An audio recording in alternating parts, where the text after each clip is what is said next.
হরে কৃষ্ণ। আগামীকাল শ্রী শ্রী বর্ধমানী একাদশী উপবাস।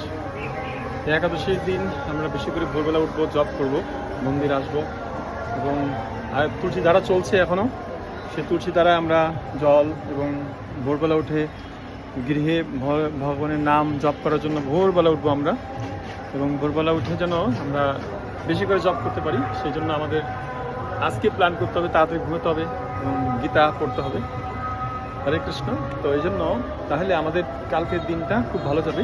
আর কালকের যে একাদশীর যে মাহাত্ম্য আমি দেখেছিলাম, একাদশীর যে বর্তনী প্রথম বৈশাখ মাসের প্রথম একাদশী হবে কালকে বৃহস্পতিবার, ঠিক আছে? তো এই একাদশী অনেক মাহাত্ম্যপূর্ণ বলছে।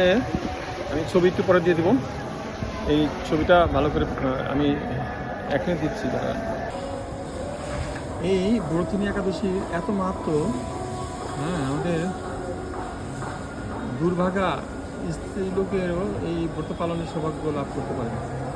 এই একাদশীর কি এই ব্রত পালন করলে 10,000 বছরের তপস্যার ফল আমরা লাভ করতে পারবো, যেটা শিবও করেছিলেন। এই যে এখানে দেখা যায় শিব এই ব্রত পালন করেছিলেন 10,000 বছর তপস্যা করে।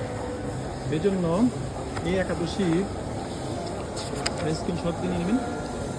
এখানে বর্ণনা করা হয়েছে এই একাদশী এত মহিমা, আপনারা সবাই পালন করবেন এবং সবাইকে আপনারা পৌঁছে দেবেন, সবাই যেন পালন করতে পারেন। হরে কৃষ্ণ, হরে কৃষ্ণ, কৃষ্ণ কৃষ্ণ, হরে রাম।